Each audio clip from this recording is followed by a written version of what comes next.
नमस्कार, मैं हूं मृत्युंजय कुमार झा और कमोडिटी सुपरफास्ट में आपका स्वागत है। सबसे पहले बात करेंगे गोल्ड की। और गोल्ड में आप देखिए कल के मुकाबले मतलब कल से आज तक में गोल्ड के दाम एमसीएक्स पर करीब करीब 700 रुपये गिर गए हैं।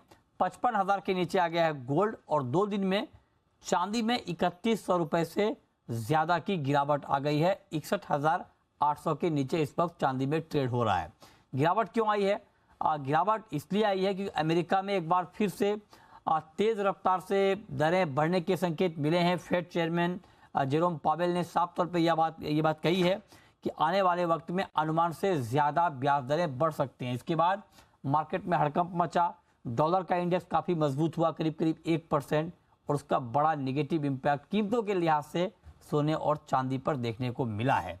लेकिन सवाल यह है कि क्या गोल्ड और सिल्वर की ये गिरावट अभी और बढ़ेगी या अब बाजार यहां से संभलेगा? इसी पर हम बात करेंगे। हमारे साथ अमित सजेजा हैं मोतीलाल ओसवाल के। अमित जी, बहुत बहुत स्वागत है आपका। पहला सवाल आपसे गोल्ड पर ही, क्या गोल्ड में अभी आपको और गिरावट दिख रही है? जी नमस्कार मृत्युंजय जी।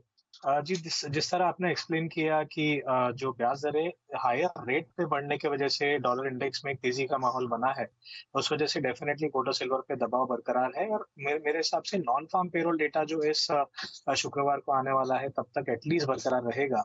तो मैं समझता हूँ कि अब भी उछाल पे बिकवाली करना एक फायदे का सौदा होगा। 55,100 के जो स्तर थे, जो पहले हमने पिछले हफ्ते तक सपोर्ट की तरह देखे थे, अब एक रेजिस्टेंस की तरह पेश आएगा। और मेरा मानना है कि 54,700 का एक शॉर्ट टर्म टारगेट, और ये हो सकता है कि पोजिशनली यानी 2 से 3 दिनों अगर हम का व्यू लें तो 54,500 तक भी गोल्ड फिसल सकता है।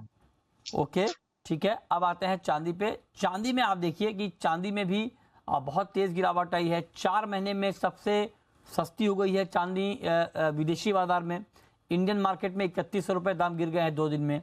तो अब आप जरा बताएंगे, क्या चांदी में भी कुछ और कमजोरी आपको दिख रही है, कुछ और गिरावट दिख रही है? जी बिल्कुल। देखिए, चांदी में डबल इम्पैक्ट यहाँ पर देखने मिला है। गोल्ड की गिरावट के साथ-साथ बेस मेटल्स में भी काफ़ी भारी गिरावट हुई है, जिसके चलते मोमेंटरली $20 के नीचे भी स्पॉट सिल्वर जो है फिसल चुका था। तो मैं समझता हूँ कि चांदी में अब भी गिरावट का रुख जारी रहेगा। खास करके पिछले कॉन्ट्रैक्ट में जो लोज बनाए थे 62,300 से 400 के रीजन में, इमीडिएट तौर पे आपको एक रेजिस्टेंस की तरह एक्ट करेगा कंटिन्यूअस बेसिस पे। और डाउनसाइड में ये जो गिरावट है, हो सकता है प्राइसेस को 61,200 से 61,000 तक लेके जाने में असफल हो। तो अब भी शॉर्ट सेलर्स या शॉर्ट टर्म ट्रेडर्स जो हैं वो बिकवाली करके चल सकते हैं। ओके, तो ये राय आपकी हो गई चांदी पर।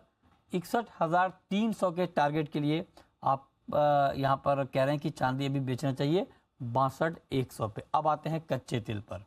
क्रूड का मार्केट इस वक्त दबाव में है। हालांकि गिरावट बहुत ज़्यादा नहीं है, लेकिन मामूली कमजोरी के साथ एमसीएक्स पर कच्चे तेल में ट्रेड हो रहा है। ग्लोबल मार्केट में भाव रेंज बाउंड है, दायरे का कारोबार हो रहा है। कच्चे तेल में इस वक्त आपको क्या ट्रेड दिख रहा है अमित जी? देखिए, once again similar to other commodities, जैसे ही जो जेरोम पावेल का जो स्टेटमेंट आया, हमने देखा कच्चे तेल पर भी अक्रॉस द बोर्ड हमने एक WTI क्रूड हो या ब्रेंट क्रूड हो, एक दबाव का रुख आते हुए देखा है। लेकिन फिलहाल मुझे लगता है कि एक ओवरसोल्ड टेरिटरी में आ चुका है। हमने ऑलरेडी 6,600 के करीब के भाव कल या परसों ही देखे थे, और उसके बाद सडनली हमने लगभग 4% नीचे के लेवल पे अभी फिलहाल प्राइसेस ट्रेड कर रही हैं, क्योंकि ओवरऑल बाजार एक दायरे का है और हम उस दायरे के निचले छोर के करीब जा रहे हैं। तो मुझे लगता है यहाँ से एक मोमेंटरी पुल बैक जिसे कहते हैं, शॉर्ट कवरिंग मूव, वो आने की संभावना बढ़ चुकी है। इसके चलते फ्यूचर्स ट्रेडर्स को मैं 6,300 पे बाइंग की सलाह देना चाहूंगा, 6,450 के लक्ष्य के लिए, 6,230 के स्टॉप के साथ। और जो ऑप्शन में ट्रेड करते हैं वो 6,400 का कॉल लेके चल सकते हैं 110 के आसपास, और इसका जो टारगेट होगा वो 180 से 200 जोन का होगा। ठीक है, ओके। तो ये राय आपकी हो गई कच्चे तेल पर। अब आते हैं मेटल में। और जिस तरह से डॉलर का इंडेक्स मजबूत हुआ है, उसके बाद आपका व्यू कॉपर के ऊपर क्या है? क्या कॉपर में भी कुछ कमजोरी, या आपको लगता है कि बाकी के फंडामेंटल चूंकि मजबूत हैं लिहाजा कॉपर अभी बढ़ेगा? देखिए, कॉपर में हम जो रिसेंट हाईस थे 784 के करीब थे, वहां से कंटिन्यूस फॉल के साथ 743 744 के आसपास देख चुके हैं। मुझे लगता है कि यहाँ पर भी क्रूड की तरह ही एक शॉर्ट कवरिंग मूव ड्यू बनता है। 745 से 44 के रीजन में बाय किया जा सकता है। अपसाइड में मेरा मानना है 750 से 52 तक का एक पुल बैक आएगा। हालांकि ये जरूर कहना चाहूंगा कि एक शॉर्ट टर्म पुल बैक मैं एक्सपेक्ट कर रहा हूँ। ओवरऑल ऐसा मेरा मानना है कि जब तक 760 के नीचे प्राइसेस रहेंगी तब तक दबाव जो है ऊपरी स्तरों पे बरकरार रहेगा। ओके। अच्छा, एल्युमिनियम में आपके हिसाब से इस वक्त क्या ट्रेड बन रहा है? जी, एल्यूमीनियम में मैं ट्रेंड के साथ ही चलना चाहूँगा क्योंकि एक स्लो मूवर है रिलेटिवली। ये पॉसिबल है कि 1 से सवा रुपए ऊपर आपको मिल जाए कॉपर के साथ-साथ। लेकिन उस उछाल पे मैं बिकॉनी के साथ चलना चाहूँगा 206 के करीब। मेरा मानना है ये जो फॉल है 202 तक प्राइसेस को लेके जाए।